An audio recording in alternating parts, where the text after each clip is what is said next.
In this podcast episode, Dr. Tracy Vaillancourt, a prominent researcher in the field of bullying, discusses the complex dynamics of childhood bullying and its long-lasting effects on mental health.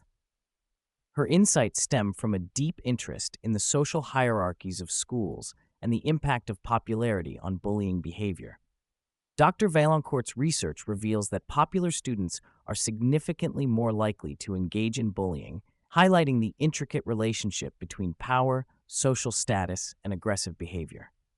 Over the past 25 years, bullying research has primarily focused on correlational studies, documenting prevalence and individual factors associated with bullying. Dr. Vaillancourt references Dan Olweus, a pioneer in bullying research, who conducted extensive longitudinal studies in Norway, demonstrating a 50% reduction in bullying through comprehensive intervention programs. However, she notes that while some interventions show promise, the overall effectiveness remains limited, with only a 20% reduction in bullying rates across various studies. Dr. Vaillancourt emphasizes the need for a deeper understanding of why interventions often fail. She points out that popular students who wield significant power in school environments are often resistant to change, as they do not want to relinquish their status. This resistance complicates efforts to reduce bullying, as these individuals can shape the social norms within their schools. Dr. Vaillancourt delves into the motivations for bullying, suggesting that it often stems from the corrupting influence of power. While a small percentage of bullies may exhibit emotional dysregulation or conduct disorders, the majority possess social skills and competencies that allow them to manipulate their peers. These individuals often use their popularity to maintain dominance, leading to a cycle of aggression that can permeate the school environment. The discussion also touches on the personality traits commonly found in bullies, including high levels of narcissism, Machiavellianism, and psychopathic traits. These characteristics enable bullies to justify their behavior and maintain a facade of social competence, making it difficult for peers and educators to intervene effectively.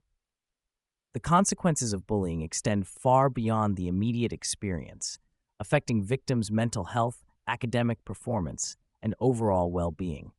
Dr. Vaillancourt highlights that victims of bullying often carry the scars of their experiences into adulthood, with studies showing that those bullied in childhood are at a higher risk for mental health issues later in life. The neurobiological impact of bullying is profound, as chronic exposure to stress can alter brain function and hormone regulation, leading to long-term psychological effects. Dr. Vaillancourt emphasizes the importance of recognizing the individual differences among victims, as not all children respond to bullying in the same way. Some may develop resilience, while others may struggle significantly. This heterogeneity underscores the need for tailored interventions that address the unique needs of each child. The podcast also explores the social dynamics within schools that contribute to bullying. Dr. Vaillancourt explains that bullying often exploits children's fundamental need to belong, with social exclusion being a powerful tool for bullies. The environment plays a crucial role in shaping these dynamics, as schools with strong supervision and positive social norms tend to have lower rates of bullying. Dr. Vaillancourt advocates for increased supervision in schools, arguing that having adults present in areas where bullying commonly occurs can significantly reduce incidents.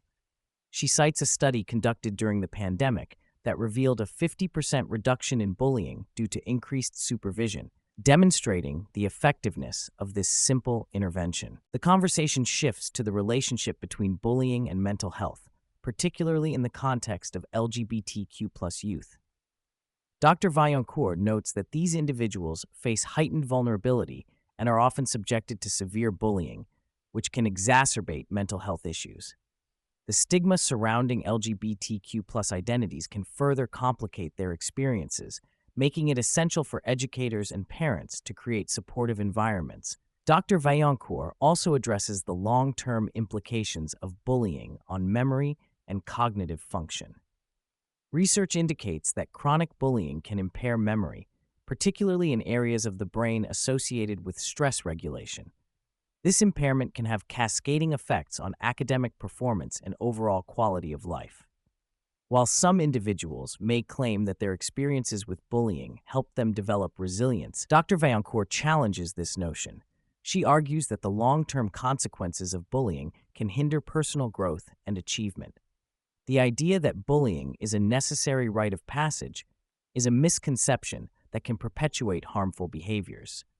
Dr. Vaillancourt emphasizes the importance of addressing the root causes of bullying rather than solely focusing on the victims. Interventions should aim to change the behavior of bullies and promote inclusivity among peers. However, she acknowledges the difficulty in achieving this goal, as many students are resistant to including those who have been marginalized.